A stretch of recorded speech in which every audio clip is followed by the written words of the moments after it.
They did not first remember her by the name she was born with. They remembered the sound. A yard full of men shouting. A lantern kicked sideways. Chains rattling against wood.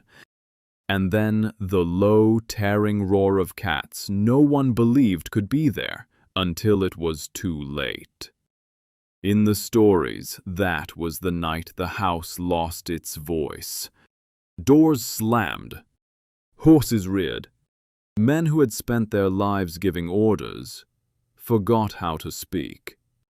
And through all of it, one woman moved like she had already seen this night 100 times in her mind. Years later, people would call her the Panther Queen of Georgia. Some said panthers, some said wildcats, some swore there were 6 shadows and no cages at all. But the story, however it changed at the edges, always turned on the same center. A system built on ownership and fear. And one night when fear changed sides. Before that night, there was no legend. There was a place with rules. A big house and smaller cabins. A yard where labor was counted before sunrise. An overseer who carried authority like a weapon, even when his hands were empty. Men above him who spoke softly when company visited and differently when no one else was near. Every hour belonged to someone else. Every mistake was punished harder than the last. Even silence could be read as disobedience. In that world, survival was not a single skill. It was 100 small adjustments. Knowing who was angry before they spoke. Knowing which footsteps meant work, which meant trouble, which meant someone drunk enough to become dangerous. Knowing how to lower your eyes without lowering your mind. Knowing what not to say in daylight and what to whisper after dark. The woman at the center of this story learned all of it. She learned to move carefully in plain sight. She learned to remember everything. The stories say she had once been known for a different kind of strength. A steady pair of hands. A voice that could calm children when storms hit the cabins and wind pushed smoke back through the doors. A way of watching animals that made older people nod and say she understood more than she let on. Whether every detail is exact no longer matters as much as what survives in the telling. She was not broken in a single day, and she was not remade in a single night. The world around her kept grinding, and she kept enduring it. Loss came the way it often comes in places built on cruelty. Not once, but in layers, one person taken and not returned. One person taken and not returned. Another sold away on a morning that began like any other. Promises made by men with power and erased by the same men before sunset. A punishment meant for one body but designed to frighten many. The story does not need every name to be understood. It needs only this truth at its core. She was forced to live where grief had no proper time and no safe room. Then came the event every version circles back to, the one that turned endurance into decision. Some tell it as a beating in the yard. Some tell it as a child threatened to force obedience. Some tell it as an assault hidden behind a locked door while the house pretended nothing was happening. The details shift with the teller, and that uncertainty is part of the story's burden. But every version agrees on what mattered. The line was crossed in a way that could not be forgiven, could not be survived the old way, could not be carried one more day and still leave a self intact. After that, the legend says, she changed without appearing to change. She still worked, still answered when called, still moved through the same routines under the same watch. That was the first shield. The second was patience. In stories of rebellion, people often imagine a single spark and immediate fire. Real resistance, especially under constant surveillance, can look like obedience from the outside. It can look like a woman carrying water, listening. It can look like someone feeding animals, sweeping a path, mending a torn sleeve, and measuring distances no one else notices. What she prepared for, according to the tale, was not chaos for its own sake. It was a reckoning built step by step. She learned when the yard thinned out, which doors stuck in damp weather, which men drank until their hearing dulled, which lanterns were kept full and which were left to die low. She noticed where scraps of meat were thrown, which scents traveled, what noises made the dogs bark and what noises made them hold still. She watched cages and cots and the edges where domestic order blurred into something wilder. The cats entered the story the way dangerous things often do, first as rumor. Some said traders passed through with captured animals bound for display. Some said local hunters held wildcats in rough enclosures before sale or skinning. Some insisted she knew of a hidden pen long before anyone else noticed. Whatever the source, the legend is precise about one number and almost nothing else: 6. 6 bodies of muscle and claws and panic, alive and caged until they were not. She did not control them the way folktales sometimes exaggerate. She did something more believable and more frightening. She understood what fear does when a door opens. Months, the story says, maybe fewer, maybe more. Long enough for anger to harden into method. Long enough for those who believed they owned the future to become careless again. That is another reason the story lasted. It refuses the fantasy of blind rage. It gives us a woman who waited, watched, and chose timing over impulse. While men in the house argued over money, land, and discipline, they never imagined they were living inside someone else's plan. And because they never imagined it, they helped build it. They kept to habits. Cards on certain nights. Drink after work was counted. One man checked locks, another assumed they had been checked. The overseer trusted his voice too much. The master, in some versions, trusted the distance between the big house and the cabins, as if architecture itself could keep consequences out.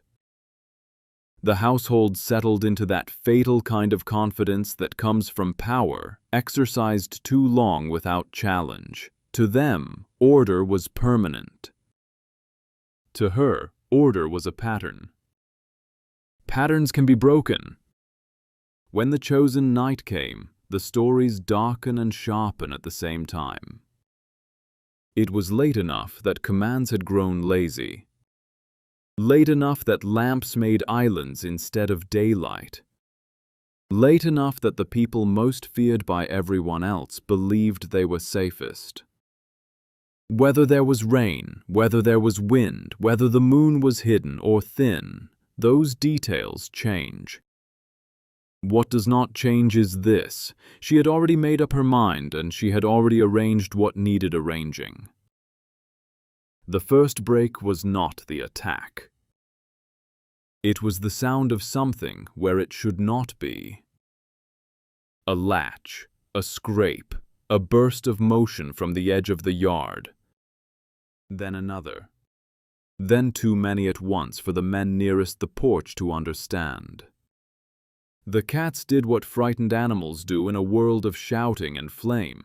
They lunged, scattered, clawed for escape, turned on the bodies blocking it, turned again when chased. The yard became confusion in seconds. Lantern light swung wildly. Shadows doubled.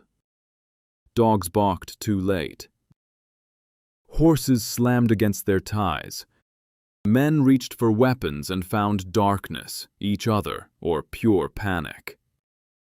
And in that panic, the balance of the place cracked. The story does not need to linger on wounds to make its point. It is enough to say that the men who lived by control lost control publicly, noisily, all at once. Orders collided. Pride vanished. The overseer, who had made a life out of terror, became another figure stumbling through it. In some tellings, he is dragged down by fear before he is touched. In others, he meets her face to face near the steps, finally seeing the person he had tried to reduce to labor and silence. However it is told, this is the center of the reckoning. She was no longer asking to be spared. He was the one trying to survive what he had made.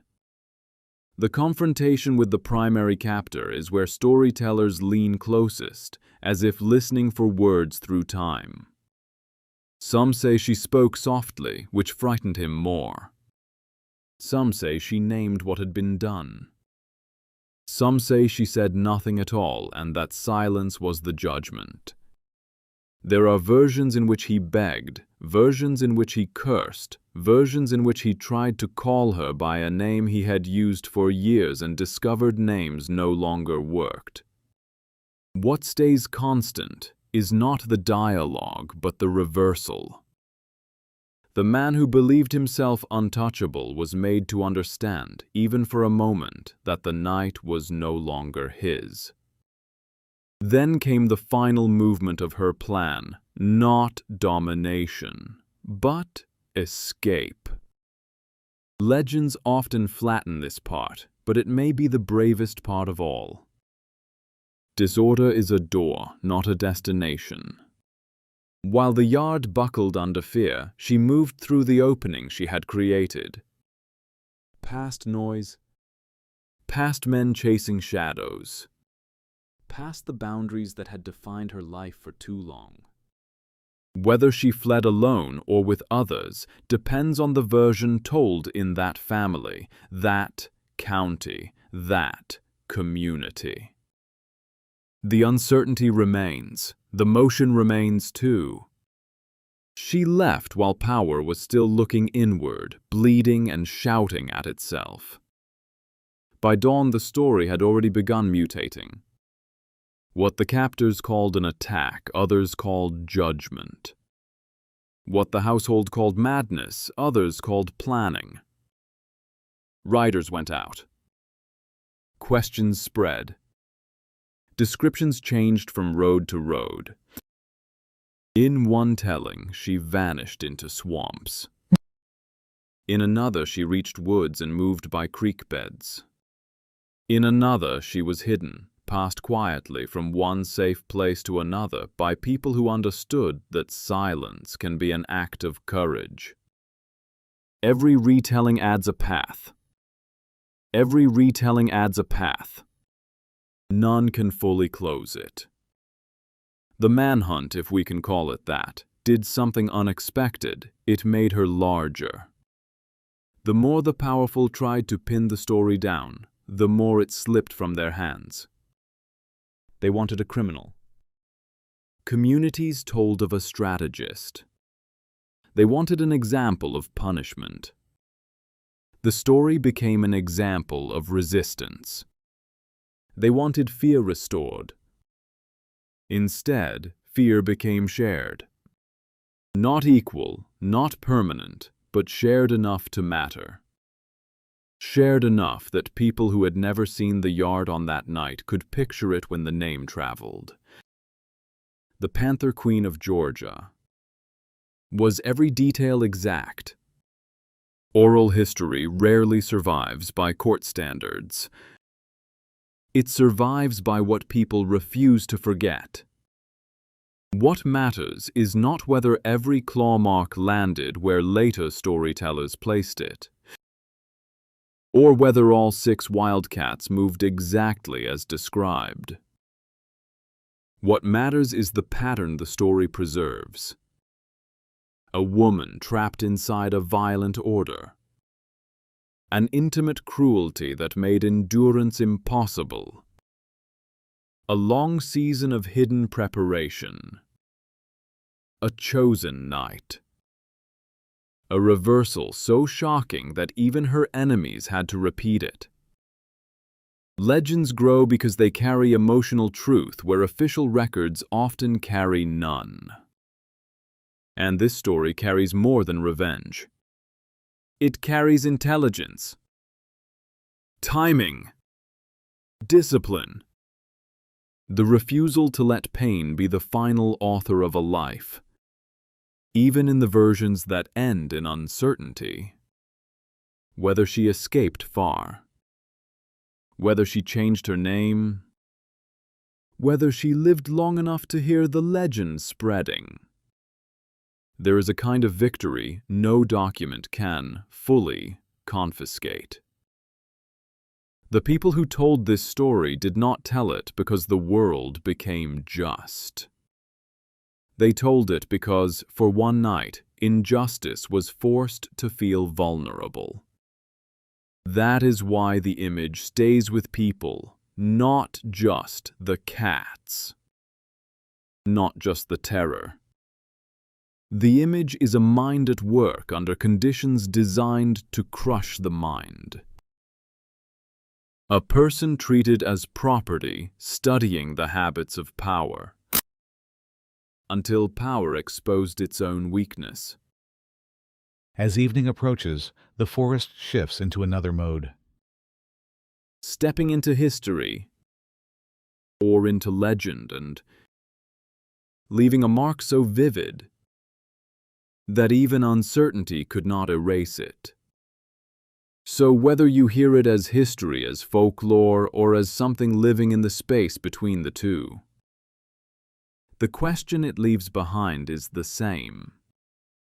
When a system is built to deny someone's humanity, what name do we give the moment they take it back by force? Some will say vengeance. Some will say justice. The old stories do not settle the argument for us. They do something harder. They make us sit in it. And they make us remember who had the right to define order in the first place. And in the remembering, she still moves through that yard of broken light and shouting voices. Not as a ghost, not as a rumor,